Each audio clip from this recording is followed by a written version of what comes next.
Shirt ಬಿಚ್ಚಿ ರಕ್ತ ಬರುವಂತೆ ಮಾರಣಾಂತಿಕವಾಗಿ ಶೆಡ್ಗೆ ಕರೆದುಕೊಂಡು ಬಂದು ರೇಣುಕಾಸ್ವಾಮಿಯನ್ನ ಹಲ್ಲೆ ನಡೆಸಿದ್ದಾರೆ.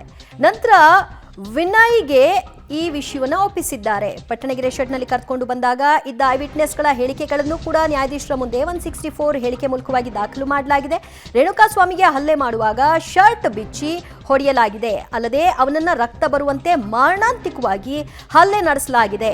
ಪವನ್ ತದನಂತರ ವಿನಯ್ಗೆ ಫೋಟೋವನ್ನ ಕಳಿಸಿದ್ದಾನೆ. ಫೋಟೋ ಕಳಿಸಿದ ಬಳಿಕ ಪವನ್ ಸ್ಟೋನಿ ಬ್ರೂಕ್ಗೆ ಹೋಗ್ತಾನೆ. ಅದೇ ರೇಣುಕಾಸ್ವಾಮಿ ಕರೆತಂದಿರೋದನ್ನ ಮಾಹಿತಿಯನ್ನ ಪಡ್ಕೊಳ್ತಾನೆ. ಅವನನ್ನೇ ಕರ್ಕೊಂಡು ಬಂದಿರೋದ ಅನ್ನೋದನ್ನ ಕನ್ಫರ್ಮ್ ಮಾಡ್ಕೊಳ್ತಾನೆ ಈ ಸ್ಟೋನಿ ಬ್ರೂಕ್ನ ಮಾಲೀಕ ವಿನಯ್. ದರ್ಶನ್ ಬಳಿಕ ಪವಿತ್ರ ಗೌಡಳನ್ನ ಕರೆದುಕೊಂಡು ಹೋಗ್ತಾರೆ. ದರ್ಶನ್ ಕರೆದುಕೊಂಡು ಹೋಗೋದು ಸಿಸಿಟಿವಿಯಲ್ಲಿ ರೆಕಾರ್ಡ್ ಆಗಿದೆ. ಅಂದ್ರೆ ರೇಣುಕಾಸ್ವಾಮಿಯನ್ನ ಕಿಡ್ನಾಪ್ ಮಾಡ್ಕೊಂಡು ಬಂದಿರೋದು ಟೋಲ್ನ ಸಿಸಿಟಿವಿಯಲ್ಲಿ ಸೆರೆಯಾಗಿದೆ. ಇಲ್ಲಿ ಪವಿತ್ರ ಗೌಡ ಇಂದ ಆರಂಭವಾಗಿ ಅದು ಪವನ್ಗೆ ಹೋಗುತ್ತೆ, ಪವನ್ನಿಂದ ರಾಘವೇಂದ್ರನಿಗೆ ಹೋಗುತ್ತೆ, ರಾಘವೇಂದ್ರನಿಂದ ನಂತರ ವಿನಯ್ಗೆ ಮಾಹಿತಿ ಹೋಗುತ್ತೆ, ವಿನಯ್ನಿಂದಾಗಿ ದರ್ಶನ್ಗೆ ಮಾಹಿತಿ ಮುಟ್ಟುತ್ತೆ. ಸೊ ಈ 17 ಆರೋಪಿಗಳ ಒಂದು ಸರಣಿ ಏನಿದೆ ಅದು ಎಲ್ಲಿಂದ ಹೇಗೆ ಕನೆಕ್ಟ್ ಆಗುತ್ತೆ ಅನ್ನೋದನ್ನ ಇದು ಹೇಳ್ತಾ ಇದೆ.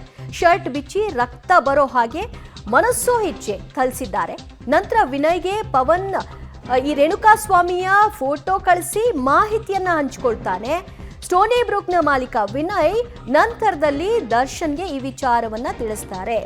ಆ ನಂತರದಲ್ಲಿ ಮತ್ತೆ ಅವರುಗಳು ಶೆಡ್ಗೆ ಬರುವಂತಹ ಅಂಶವನ್ನು ಕೂಡ ವಾದದ ಸಂದರ್ಭದಲ್ಲಿ ಸೆಷನ್ಸ್ ಕೋರ್ಟ್ನಲ್ಲಿ ಎಸ್ಪಿಪಿ ಪ್ರಸನ್ನಕುಮಾರ್ ಅವರು ತಿಳಿಸ್ತಾ ಇದ್ದಾರೆ. ಪವಿತ್ರ ಗೌಡರನ್ನ ದರ್ಶನ್ ಶೆಡ್ಗೆ ಕರೆದುಕೊಂಡು ಹೋಗಿದ್ದಾರೆ. ಯಾವಾಗ ಮತ್ತೆ ಪವಿತ್ರ ಗೌಡ ಶೆಡ್ಗೆ ಹೋದ್ರ ಇಲ್ವಾ ಅನ್ನೋದು ಗೊತ್ತಾಗಬೇಕು. ಆ ಲಿಂಕ್ ಇಲ್ಲಿ ಸಿಗ್ತಾ ಹೋಗ್ತಾ ಇದೆ. ಪವಿತ್ರ ಗೌಡರನ್ನ ದರ್ಶನ್ ಶೆಡ್ಗೆ ಕರೆದುಕೊಂಡು ಹೋಗಿದ್ದಾರೆ. ಪವಿತ್ರ ಗೌಡ ದರ್ಶನ್ ಇಬ್ರು ಕೂಡ ಶೆಡ್ನಲ್ಲಿ ಇದ್ರು ಅನ್ನೋದು ಈ ಮೂಲಕವಾಗಿ ಖಾತ್ರಿ ಆಗುತ್ತೆ. ಈ ವಾದನ ಆ ಕಾರಣಕ್ಕಾಗಿ ಪ್ರಸ್ತುತಪಡಿಸ್ತಾ ಇದ್ದಾರೆ.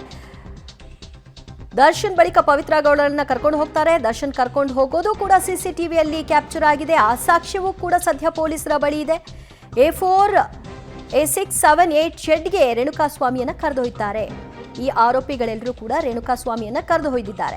ಯಾರ್ಯಾರು ಕರ್ಕೊಂಡು ಹೋಗಿದ್ದಾರೆ, ಏನು ಎತ್ತ ಎಲ್ಲ ವಿವರಗಳನ್ನ ಈ ಸಂದರ್ಭದಲ್ಲಿ ಕೊಡ್ತಾ ಇದ್ದಾರೆ. ದರ್ಶನ್ ಪವಿತ್ರ ಗೌಡ ಹೋಗೋ ಸಿಸಿಟಿವಿ ಫುಟೇಜ್ ಕೂಡ ಇದೆ. ಈ ಸಾಕ್ಷ್ಯವೂ ಕೂಡ ಪ್ರಮುಖವಾಗುತ್ತೆ. ದರ್ಶನ್ ಮತ್ತು ಪವಿತ್ರ ಗೌಡ ಸ್ಥಳದಲ್ಲಿ ಇದ್ರ ಇಲ್ವಾ ಅನ್ನೋದಕ್ಕೆ ಸಂಬಂಧಪಟ್ಟ ಹಾಗೆ A4 ಆರೋಪಿ, A6, A7, A8 ರೇಣುಕಾಸ್ವಾಮಿ ಇವರೆಲ್ಲರೂ ಕೂಡ ಕರ್ಕೊಂಡು ಹೋಗೋದು.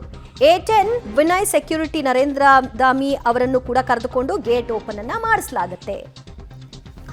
ಈ ಬಗ್ಗೆ ಮತ್ತಷ್ಟು ಮಾಹಿತಿ ಪಡೆಯೋಣ ನಮ್ಮ ಪ್ರತಿನಿಧಿ ನರಸಿಂಹಮೂರ್ತಿಯಿಂದ. ನರಸಿಂಹಮೂರ್ತಿ, ಪವಿತ್ರ ಗೌಡ ಇಂದ ಆರಂಭವಾಗುವಂತಹ ಈ ಒಂದು ಕೇಸ್ ನಂತರದಲ್ಲಿ ದರ್ಶನ್ ವರೆಗೂ ಮುಟ್ಟುತ್ತೆ. ಆದ್ರೆ ಶೆಡ್ಗೆ ಇವರು ಹೋಗಿದ್ರಾ ಇಲ್ವಾ ಅನ್ನುವಂತಹ ಕನ್ಫರ್ಮೇಷನ್ಗೆ ಸಂಬಂಧಪಟ್ಟ ಹಾಗೆ ಸಿಕ್ಕಿರುವ ಸಾಕ್ಷ್ಯಗಳ ಬಗ್ಗೆ ಏನ್ ತಿಳಿಸ್ತಾ ಇದ್ದಾರೆ ಎಸ್ಪಿಪಿ?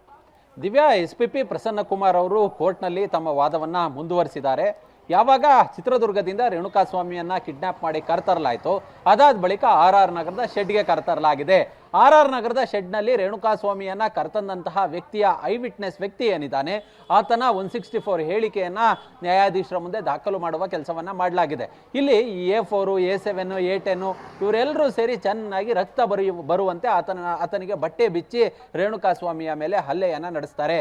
ಅದಾದ ಬಳಿಕ ಆ ಒಂದು ಫೋಟೋವನ್ನ ಹಲ್ಲೆ ನಡೆಸಿದಂತಹ ಬಳಿಕ ಆತನ ರಕ್ತ ಸಿಕ್ತ ಮೈ ಏನಿರುತ್ತೆ ಆ ಫೋಟೋವನ್ನ ವಿನಯ್ಗೆ ಕಳಿಸುವ ಕೆಲಸವನ್ನ ಮಾಡಲಾಗುತ್ತೆ. ಆ ಬಳಿಕ ವಿನಯ್ ಈ ವಿಚಾರವನ್ನ ದರ್ಶನ್ಗೆ ಹೇಳ್ತಾರೆ. ದರ್ಶನ್ ಕೂಡ ಈ ಒಂದು ಆ ಶೆಡ್ನ ಒಳಗೆ ಬಂದಿರೋದ್ರ ಸಿಸಿಟಿವಿ ಇದೆ. ಅದಾದ ಬಳಿಕ ಪವಿತ್ರ ಗೌಡಳನ್ನ ಕೂಡ ಕರೆದುಕೊಂಡು ಬಂದಿದ್ದಾರೆ. ಯಾವಾಗ ಈ ದರ್ಶನ್ ಮತ್ತೆ ಪವಿತ್ರ ಗೌಡಳನ್ನ ಕರೆದುಕೊಂಡು ಬಂದ್ರು ಆ ಸಂದರ್ಭದಲ್ಲಿ ನರೇಂದ್ರ ಸ್ವಾಮಿ ಅನ್ನೋ ಒಬ್ಬ ಸೆಕ್ಯೂರಿಟಿ ಗಾರ್ಡ್ಗೆ ನೀನು ಡೋರ್ ಓಪನ್ ಮಾಡೋ ಅನ್ನೋ ನಿಟ್ಟಲ್ಲಿ ವಿನಯ್ ಸೂಚನೆಯನ್ನ ಕೊಡ್ತಾನೆ. ಹೀಗಾಗಿ ಆ ನರೇಂದ್ರ ಸ್ವಾಮಿಯ 164 ಹೇಳಿಕೆಯನ್ನ ಸಹ ದಾಖಲು ಮಾಡಿಕೊಳ್ಳಲಾಗಿದೆ. ಅಲ್ಲಿಗೆ ಯಾವಾಗ 164 ಹೇಳಿಕೆಗಳು ದಾಖಲಾದವು ಅಲ್ಲಿಗೆ ನ್ಯಾಯಾಧೀಶರ ಮುಂದೆ ಹೇಳಿಕೆಯನ್ನ ನೀಡಿದ್ರು. ಅಲ್ಲಿಗೆ ಶೆಡ್ಗೆ ಈತನನ್ನ ಕರ್ಕೊಂಡು ಬಂದಿರೋದು ಅಲ್ಲಿಗೆ ಸತ್ಯವಾಗುತ್ತೆ. ಕರ್ಕೊಂಡು ಬಂದಿರೋದಕ್ಕೆ ಸಾಕಷ್ಟು ಸಿಸಿಟಿವಿಗಳಿದಾವೆ ಅನ್ನೋ ನಿಟ್ಟಿನಲ್ಲಿ ಇದೀಗ ಎಸ್ಪಿಪಿ ಅವರು ಕೋರ್ಟ್ನಲ್ಲಿ ಪ್ರಬಲವಾಗಿ ವಾದವನ್ನ ಮಂಡನೆ ಮಾಡ್ತಿದ್ದಾರೆ.